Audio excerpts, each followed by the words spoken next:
On July 3, 2025, the Colombian Navy announced the seizure of the world's first unmanned submarine. The submarine was intended for smuggling prohibited materials. This caused a huge stir. Where did this submarine come from, and who was operating it? Unfortunately, to this day, there are no answers to these questions. However, things that came to light later revealed the answer. First, the submarine had a satellite dish attached to it, connected to the Starlink satellites. This dish was used to operate and move the submarine. This is considered a very serious breach of the Starlink network because the receiver is supposed to only be activated with official approval. So how is the smuggling gang able to activate the receiver without approval? And is there collusion between Starlink and the gang? The second thing that was revealed is that the submarine did not contain prohibited materials. It contained sandbags. Therefore, its purpose was only to test whether the route was safe or not. The third thing, which is truly shocking, is that this isn't the first time this has happened. It's happened before. The number of submarines they discovered was 14, and the amount of smuggled material was 25 tons. You might think this is normal, but what's not normal is that the person who invented these submarines didn't just invent them. They also invented a stealth submarine that the latest radars couldn't penetrate. For those watching me for the first time, I'm Abu Al-Sadiq, and I talk about everything strange and mysterious on planet Earth. As usual, before we begin, let's remember that we're still boycotting and continuing. Don't let this video, even if you like it, make you forget that victory comes with patience. Today, I'm going to tell you the story of the biggest smuggling operation in human history. I don't know what's strangest about this story: the smuggling method, the submarines that smuggled the shipment, the quantity, the plan, how the gang distributed themselves inside the submarines, or the price of the shipment. This story isn't from planet Earth, because even its ending is stranger than anything. We talked about this before we started this video, and for those who came across it by chance, subscribe to our channel. You definitely won't regret it, because, as we always say, every story is different when you're already familiar with it. The beginning is one of the most dangerous and worst things happening on this planet: the smuggling of weapons, people, and prohibited materials. For years and years, all governments have the same goal: to stop the three most dangerous and worst trades in the world.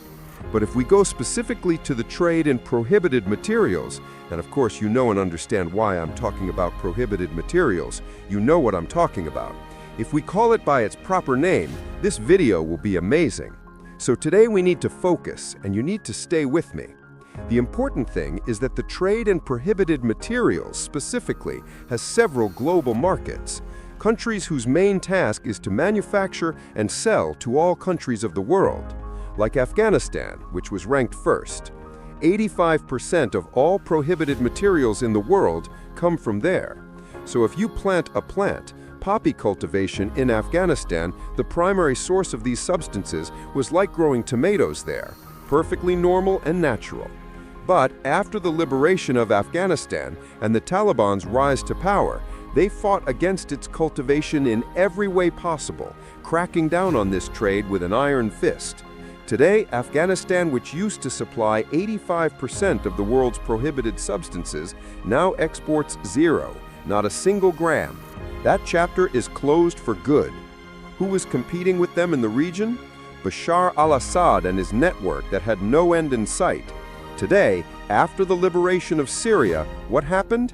This industry also completely ceased. Of course, we made a full video about the Captagon Empire run by Bashar and his group. You can watch the video on my channel after we finish this one. And of course, before you go watch that video, while you're watching this one, subscribe to the channel so you get all the videos as soon as they're released.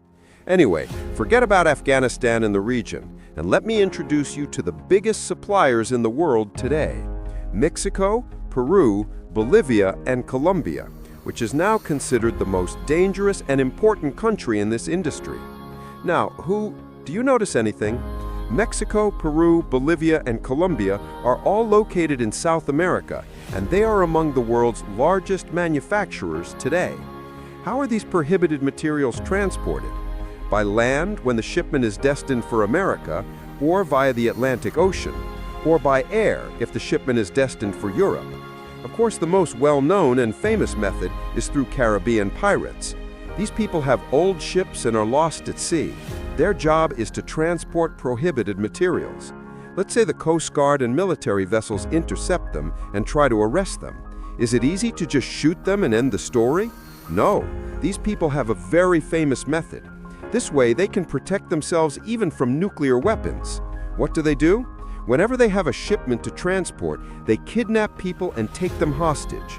In case the Coast Guard, the Air Force, or even Trump himself attacks them, they can immediately and simply say, "We have hostages. Be careful not to come near us." Of course, they don't have just 1 or 2 hostages. They could have 50. And most importantly, it's all live.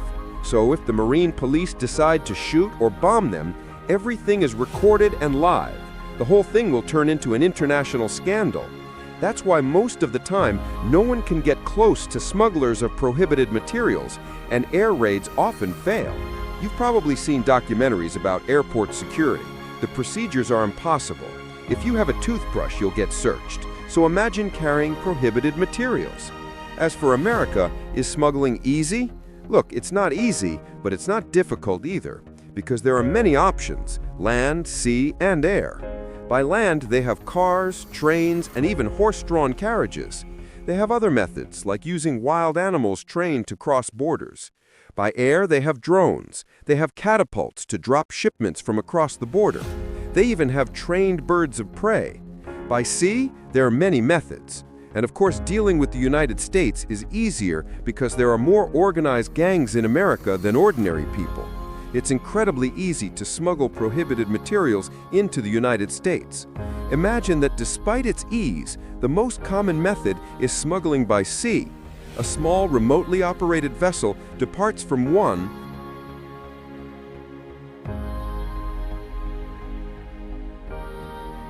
The economy, climate, agriculture, you could say a million things. Innovation in this industry never stops. They're always finding new ways to smuggle. For example, when the Assad regime was smuggling prohibited materials, they'd hide them inside tomatoes and watermelons, inside electrical wires, inside children's toys, and a million other things, even inside sheep, just to be able to smuggle them to neighboring countries. Even then, the shipments were still intercepted. That's why you had to come up with a new method every day, a new plan every hour. All this I've told you is firstly to give you the broad outlines and important aspects of this dirty trade, and secondly, to help you understand how difficult it is. You need to know that the hero of this story isn't some genius, someone who had to come up with something new and defy all human expectations to succeed in this trade. And as I told you, what happened at the end of this story is impossible to imagine or predict.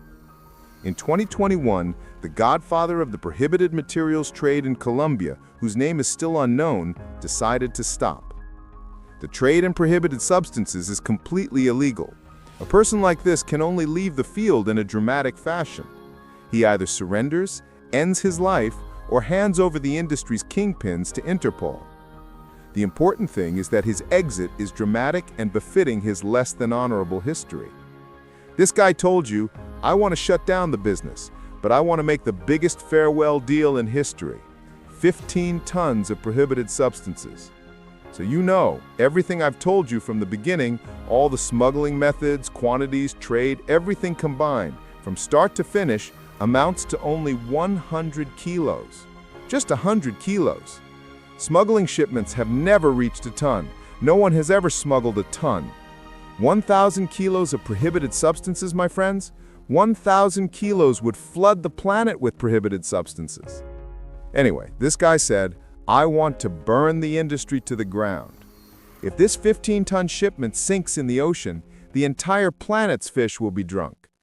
He actually started working on the plan, how to smuggle such a shipment. Dozens of suggestions were made, but in the end, they concluded that such a shipment could only be transported by submarine. Let's say you have billions. The first thing that would come to mind is buying a submarine. So, which country is best at manufacturing submarines? America, Russia, North Korea? It doesn't matter who. As long as the money's there, don't worry. Okay, How much does it cost? $1 billion? Sure, I'll give you $2 billion. And that's it. We'll buy a submarine and start smuggling. But no, that's impossible. Let me tell you, even if you had all the money in the world, buying the White House and the Kremlin and turning them into a car wash and opening a cigarette kiosk would be easier than buying a submarine. That's why the only solution for someone like you, who deals in prohibited materials, to own a submarine is to build one. Okay, how does a dealer in prohibited materials build a submarine? It's simple and easy. This person, the one I told you about, is the godfather of the prohibited materials industry in Colombia. He simply asked his associates, "I want to improve the smartest mechanical engineer in the whole country." To make a long story short, he didn't just bring him in. He recruited an entire team. This team consisted of 12 engineers, along with several maintenance technicians and blacksmiths. They included mechanical, electrical, and mechatronics engineers, as well as technicians with various other specializations. This guy was incredibly organized. They were transported to a secret location in one of Colombia's jungles. He organized the engineers and technicians into teams and appointed a leader for the experiment. He offered them an astronomical sum if the experiment succeeded. According to sources, if the experiment was successful and the shipment was delivered, each of them would receive $100 million. Even if each of them lived for 6,000 years, they couldn't accumulate that amount. Anyway, the experiment began. A month later, the first results were in. The experiment leader told him that building a submarine from scratch was impossible. If they wanted this experiment to succeed, the best thing to do was convert old ships into submarines. He replied, "That's not my problem. Do whatever you want. The important thing is that the project succeeds." The experiment leader then suggested they build 8 prototypes. These prototypes were tested by filling them with sand and launching them into the ocean. If they reached the surface, the experiment was a success. If not, we continued developing them to reach the best possible design. The gang leader didn't care. His goal was fame and a dramatic exit from this field. As we said, he told him, "Do whatever you want, you have an open budget. The important thing is that we succeed." After 6 months, the experiment was a success, and the submarines became a reality. Now I want to tell you about the submarines and explain the features of each model. You need to know that these submarines are made from old ships and boats. An old ship was bombed and welded in a specific way. A special engine was placed in a specific location with a water and air system. This ensures that the submarine can be submerged with the fewest possible devices. You'll understand soon why we focused on these specifications. This particular submarine was a prototype called Escobar. It was 15 meters long, blue-gray in color, and designed as follows. The rear section, located in the engine room, was 2 meters long. The middle section, its length is 6 meters, designated for the gang members. The front section, which is the largest section, is where they put the prohibited materials. Of course, the required quantity is 8 tons, not a gram more and not a gram less. Why? Because this submarine is supposed to not go below the surface of the sea. It goes down a little, and a small part of it remains above so that air can enter for the people inside it. This submarine was designed with very precise engineering and physical equations. The equations calculated the salinity of the sea, the weight, and the way the engine works, so that there is only one device inside this submarine, which is the engine. Why all these complications? Because, my dear, we're talking about a submarine that's 15 meters long. The submarine's radar is so expensive, it has to be operated in a way that doesn't show up on radar. That's why they didn't put any devices on it that wouldn't give off electrical signals. No ventilation, no filter, no water intake or exhaust, nothing. It's like a water bottle. Speaking of water bottles, the submarine was coated with an insulating, rubbery plastic material so it wouldn't reflect radar signals and waves. Now, one of you might be thinking that the engine makes a sound, therefore sound waves, so they'll definitely pick up the radar. But look what they did. They designed the engine with a system called Bullet, which points the submarine specifically towards the target it's going to hit. Then they start the engine again. It reached its target within a specific time frame without being detected by radar. Imagine all this, and we're only talking about the first model, the simplest of them all. The second model was called Chile, exactly like the first, but with a few additions. First, it was 20 meters longer. Second, it had a fuel tank. This submarine was supposed to go to Europe, so it had a fuel tank to power the engine. The third model was called Diver. This model submarine descends completely below the ocean surface. An automatic part can surface equipped with cameras and sensors to track its path. It has a simple air intake system that draws air from above. If there's surveillance or radar, the internal ventilation system shuts down and the submarine rises slightly. This system ventilates the submarine. In addition, this model is more luxurious, meaning you can live in it for a longer period. This system allows you to go on a 2-month voyage. The fourth model runs on batteries. It has a very fast and powerful engine connected to approximately 200 large batteries. This model had a unique feature. It was incredible, but despite its power, the distance it could travel was very limited, only 70 kilometers. So how could we build such a complete submarine to reach Europe? The solution was simple. The submarine had a suspension system at its bow, a long rope. This rope attached itself to a ship, and the submarine would tow it along as soon as it was close to the shore. The pirates would go on their smuggling voyage and tie the submarine to the rope. Let's say the police stopped them on the way. The rope would be released, and the submarine's electric motor would kick in. The police would be busy with the pirates on the ship, who would have nothing on them and no evidence against them, while the submarine continued on its way safely. After the whole thing was over and the police released the innocent pirates who hadn't done anything wrong, they would move their ship and then return to the submarine to tow it again. You could say these inventors hacked the planet with just 4 models. These models are repurposed old ships, and the most important thing is that there's nothing else. The radar, piece by piece, the whole job took only 6 months. If they'd had taken a year, they would have invented a new SpaceX. We said they would make 7 prototypes, but let's be realistic. 4 prototypes were enough. Now we have prototypes. What should we do? The gang leader ordered 15 submarines instead of 4. The cargo was ready for all continents of the world in 2022. The plan was to be implemented.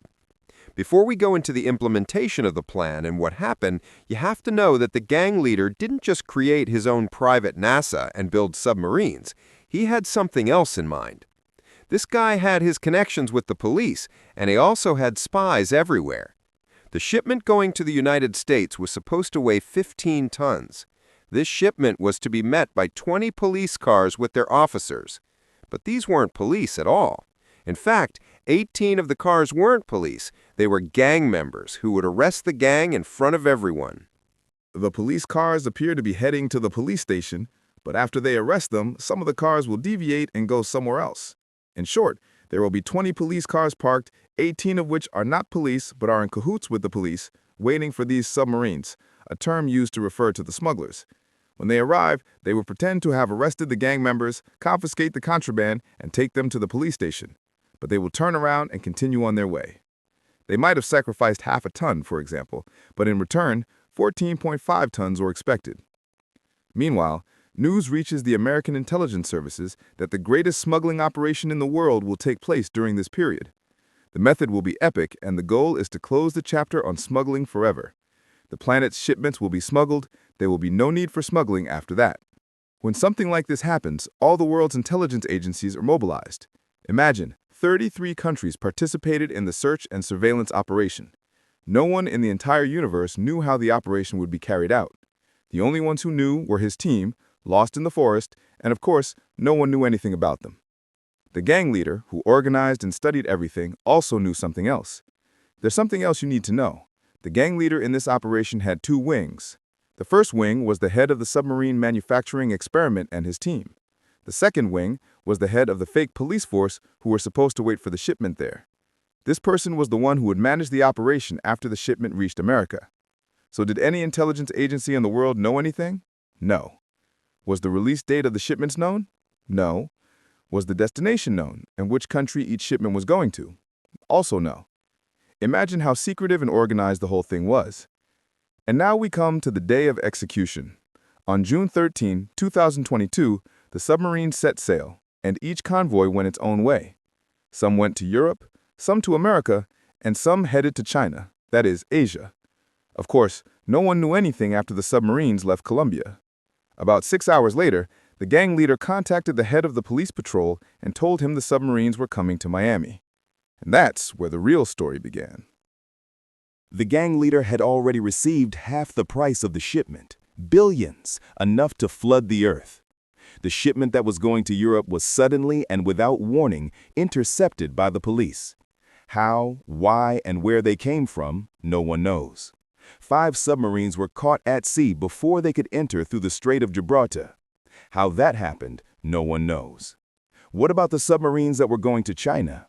The same thing happened. Suddenly, the police appeared from everywhere and arrested the gang, seizing the contraband. How did that happen? Again, no one knows. Meanwhile, the gang leader said, "The matter is over. 10 ANSCOA submarines mean 50% of the merchandise." So the gang leader decided to disappear and leave all of Colombia. You see, sometimes the supermarket on your street wants money from you, so you stop walking past it. Then they send their delivery guy to follow you from place to place, and you might even get into a fight. That's a supermarket wanting money for a bag of chips.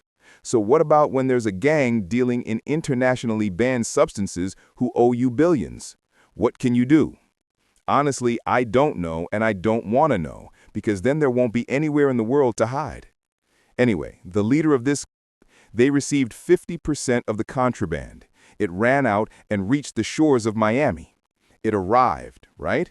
And the guys took it too, right? But not for the gang leader. They took it for themselves. Everyone said the boat was sinking. It was over. Why let such a quantity pass for free? The patrol leader took the entire quantity and moved it to another location. Meanwhile, the gang leader contacted him and asked why he deviated from the route, why he went to another place. He told them the road was being monitored and he was afraid for the shipment, so he moved it to another location.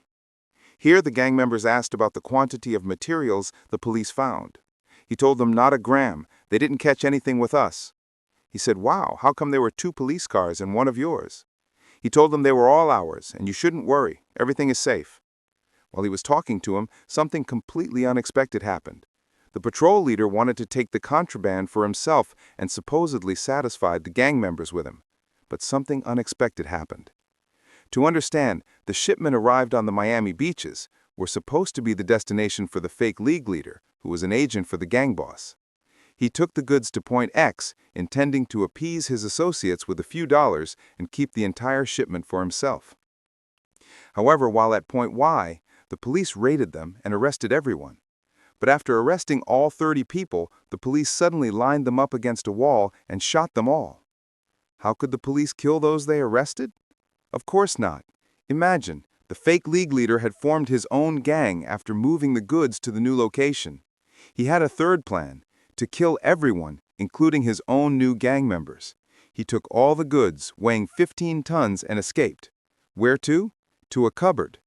After all this, imagine, he was the one who reported the goods in the ocean so those shipments could be intercepted, while he was carrying out his own shipment. Here, our friend who wanted to leave the scene dramatically got what he deserved. Officially, all his merchandise was lost. He collected his money and disappeared. To this day, no one knows where he is. And where is the fake patrol leader? No one knows either. Some sources say he escaped on a luxury yacht, while others say he smuggled the shipment on a military plane. The story is very mysterious. Where are the scientists who invented the submarines? Unfortunately, may God have mercy on them. The gang leader killed them all. Not one survived the experiment. Now a question. How did the Coast Guards detect the shipments that were in the ocean, since they don't appear on radar? If you remember, I told you that 33 countries were involved. The moment the news broke that the operation had begun, it spread throughout all local and regional waters. No matter how advanced the submarine is, it can only travel along a certain route, so capturing them when you know their route is relatively easy. In the end, what happened? Everyone involved in the story was killed, along with the gang leader and the fake patrol leader. Only one member remained with them. As for the rest, no one knows anything about them. How did we find out the details? Firstly, through the elements, those arrested inside the submarines. Secondly, according to sources, about 2 months ago were individuals involved in the operation who were arrested and who revealed everything that happened. Thirdly, the police have 15 submarines, meaning all the prototypes that were built are now in the hands of the intelligence services. These submarines were seized in the ocean and also reached Miami. As they arrived there, unloaded their cargo, and remained in place. The police, of course, seized these submarines. There's a massive media blackout on the matter to this day. No one knows anything beyond the information I've already shared with you. It's worth noting that according to some sources, the gang leader's notoriety in the illicit drug trade surpasses that of Pablo Escobar. However, there's still no official statement identifying him. This is the biggest smuggling operation in history, and simultaneously, the richest. If this operation had succeeded, 30 tons would have been smuggled. To understand the scale of this operation, imagine adding a pinch of extra salt to a dish and see how it reacts. These kinds of things are measured in grams. When we talk about 30 tons, we're talking about an amount that could change the planet. That was our story for today. I hope you enjoyed it. If you're interested in strange stories similar to this video, I recommend watching the King of Captagon video. There's a striking similarity between the two. However, in that story, the kingpin of this industry is well known and famous. Tell me your opinions in the comments. Who won in this story and who lost? I honestly don't understand what happened in the end. How did it turn out like that? I'll be reading all your comments. Peace be upon you, and I'll see you in the next video.